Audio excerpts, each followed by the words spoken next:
Hey, salut, c'est Loïc, je suis ravi de te retrouver aujourd'hui pour cette nouvelle vidéo. Dans cette nouvelle vidéo, on va parler d'investissement à l'étranger. Je profite d'être à Dubaï. En fait, tu vois, là, on a Burj Khalifa, ici on a les fontaines, tu vois, qui sont juste en face de cette magnifique tour la plus haute du monde, pour te parler en fait d'investissement à l'étranger. Est-ce que c'est une bonne idée? Est-ce qu'il faut préférer l'investissement à l'étranger à aujourd'hui ou l'investissement en France? On va détailler tout ça dans cette nouvelle vidéo. Alors juste avant de démarrer, je t'invite à t'abonner à la chaîne, à rejoindre des dizaines de milliers d'investisseurs qui l'ont déjà fait. Pour ça, tu as juste besoin de cliquer sur le bouton s'abonner qui est apparu dans la vidéo ou bien juste en dessous de la vidéo. Alors, concrètement, Dubaï, c'est une des destinations qui a été très prisée depuis quelques années pour l'investissement à l'étranger. Donc je trouve que c'était un peu un excellent endroit pour pouvoir te parler de ça.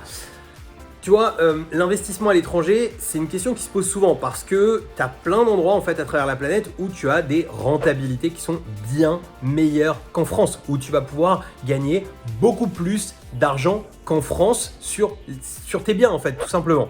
Donc on se dit, quitte à placer une somme d'argent, autant le mettre dans un endroit qui est plus rentable en fait, tout simplement. Mais tu as d'autres effets importants à prendre en compte. Et le premier effet, en fait, c'est également le fait qu'il y a des fois des crises qui arrivent, et notamment, tu vois, avec le Covid aujourd'hui, il y a des crises. Et il y a du coup des marchés, en fait, qui baissent, mais qui ne seront pas baissiers à long terme, tu vois. Par exemple, tu prends le marché de Dubaï. Le marché de Dubaï, il a baissé en 2020. Et il ne sera pas baissier à long terme. Alors, jusqu'à où il va baisser, on ne sait pas forcément le dire, tu vois. C'est toujours pareil, en fait, pour savoir jusqu'à où un marché va baisser. Il y a toujours plein de gens pour te faire des suppositions, qui ont des super boules de cristal, tu vois, pour nous en parler, donc qui ont des très bons arguments et on a envie de les croire. Mais par expérience, ça fait plus de 10 ans que j'investis, soit dans l'immobilier, en bourse, etc. Et jusqu'à maintenant, personnellement, j'ai toujours vu des gens se tromper. Et c'est normal en fait, parce que tu sais, personne n'a la boule de cristal. Donc en fait, on ne sait pas forcément jusqu'où ça va aller. Mais si on se place finalement en investisseur long terme, c'est-à-dire qu'on se dit, moi, ok, je mets de l'argent quelque part. Et quand je vais placer cet argent quelque part, je mise pas forcément sur la reprise dans 3 mois, dans 6 mois, mais j'investis à long terme parce que je vois qu'il y a des choses qui, à long terme, vont faire la différence à cet endroit. Ici, tu vois, il y a des chantiers partout. Alors là, on les voit pas parce que c'est vraiment un des endroits les mieux finis de la ville. Mais si tu te tournes juste un peu plus loin, tu vois, je vais te faire voir en fait ici, tu vois. Par exemple, ici, tu vois, ça construit de partout. Tu vois, il y a des chantiers de partout. Je sais pas si tu verras bien avec les contre-jours, mais il y a des chantiers de partout. Tout ça, c'est en construction. Et c'est des endroits en fait qui continuent à bouger, quoi qu'il se passe, parce que il y a un dynamisme qui a été créé. Il y a des choses particulières qui ont été créées qui font que ça attire en fait énormément de monde à travers la planète. C'est l'aéroport est devenu un des plus grands aéroports. Alors en période Covid, évidemment, c'est quelque chose de particulier parce qu'il y a beaucoup moins de monde qui bouge, mais tout ça, ça va pas rester à l'arrêt toute la vie. Dubaï, par exemple, c'est une chose toute bête, tu vois, au moment où j'enregistre cette vidéo, la France galère énormément à vacciner les gens. Ici, déjà 20% de la population sont vaccinés et le vaccin, il mise sur 90% de la population dans très peu de temps. C'est-à-dire que là, quand je parle dans très peu de temps, on parle en moins de 2 à 3 mois, tu vois. C'est-à-dire qu'ils vont savoir faire les choses vraiment très vite. Et du coup, c'est des économies en fait qui repartent plus vite que les autres également parce qu'il y a un vrai dynamisme. Donc quand il y a eu des baisses en fait sur ce type de marché, c'est très puissant. Par exemple, j'ai un ami qui a investi des villas, tu vois, aux US au moment où on a eu la crise de 2008 et il avait du cash disponible pour ça. Et d'ailleurs, je vais te parler dans quelques instants de comment on fait en fait pour financer ce genre de choses et si justement c'est judicieux ou pas, parce que je te mets en avant tout ça. Mais tu vas voir qu'il y a des situations dans lesquelles c'est judicieux d'essayer de chercher des investissements étrangers et dans lesquelles ça l'est moins. Mais tu vois, il a investi des villas à moins de 80 000 $ la villa. Aujourd'hui, ça en vaut 250. Et en fait, c'est simplement parce que il y avait une anomalie de marché qui s'était créée parce que sur ce marché, il n'y avait plus personne qui était capable d'acheter. Alors concrètement, il y a aussi des inconvénients en fait à acheter à l'étranger, parce que là je t'ai dressé des choses plutôt positives, tu vois, plutôt de plus de rentabilité, des possibilités quand les marchés sont moins bons, de pouvoir, sont relativement bas et plus bas qu'ils ne le devraient, de pouvoir faire des plus-values, je dirais au moins à moyen terme, à 3 ans, 5 ans. Mais il y a aussi des inconvénients. La première chose, c'est que on connaît pas forcément, tu sais, les lois, etc. Je vois déjà la difficulté que beaucoup de gens ont sur le marché français par rapport à la fiscalité, le nombre de questions qu'on peut recevoir.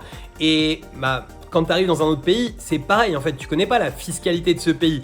Il y a beaucoup de pays, il n'y a pas de notaire, c'est uniquement des avocats, etc. Alors il y a toujours des gens pour t'aider sur place, mais il faut simplement s'entourer des bonnes personnes, faire les choses comme il faut avec les bonnes personnes pour que ce soit une bonne expérience et également qu'on soit dans des pays qui soient relativement stables.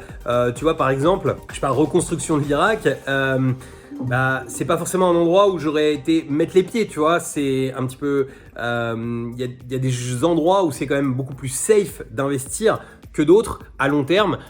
T'es pas à l'abri dans certains pays qui sont très sous-développés ou autres, dans lesquels il y a des très très belles rentabilités, qui est des choses bureaucratiques que tu n'imagines pas à aujourd'hui. Il y a beaucoup de pays d'Amérique du Sud où ça peut être très intéressant d'investir, mais où personnellement j'aurais du mal à aller à cause de ces choses bureaucratiques particulières qui sont plus, tu vois, de l'ordre du bac chiche et du pot de vin pour avoir tes autorisations, les choses, etc. que réellement, eh bien, comme chez nous, où nous, on a vraiment l'habitude quand même que la loi, elle fonctionne bien pour tous et de manière à peu près équitable. Et ça, après, si on a des personnes sur place qui maîtrisent bien les rouages du pays, etc., pourquoi pas. Mais voilà, il faut que ce soit des gens de confiance. Donc voilà, tu vois, c'est pas, en fait, ce que je voulais dire, c'est que c'est pas les mêmes lois que chez nous. Donc en fait, il faut apprendre, en fait, ces lois. Donc c'est du temps supplémentaire à passer, tout simplement, pour investir sur ce type de marché. Alors, un dernier point qui est vraiment essentiel et qui pour moi en fait fait toute la différence de est-ce qu'on doit y aller ou pas y aller. Moi j'ai pas de vrai, tu vois, je vais pas te dire oui fonce sur des marchés étrangers ou ne fonce pas sur des marchés étrangers. La vraie problématique en fait c'est le financement, c'est-à-dire aujourd'hui as-tu du cash et sous combien de temps récupères-tu ton cash à l'étranger? C'est vraiment la question fondamentale qu'il faut que tu te poses. Une chose toute simple, si aujourd'hui t'as pas de cash, en fait, va pas chercher à l'étranger parce que pour pouvoir faire des investissements à l'étranger quand on n'a pas de cash, on est obligé d'utiliser vraiment des Trafalgar et des tips, des choses qui sont un peu limites, tu vois, pour avoir le cash parce que les banques françaises ont beaucoup de mal à prêter pour des investissements étrangers. Si par contre, tu as déjà un certain parc immobilier français, que tu as pu profiter de l'investissement sans apport, je te le rappelle, si tu es débutant ou si tu connais pas forcément tous les rouages de tout ça, on peut investir en France sans mettre 1 euro d'apport. C'est quelque chose qui est encore et toujours possible en 2021, pas pour tous les projets, pas pour tous les profils, mais on a énormément de membres qui font ce genre de choses.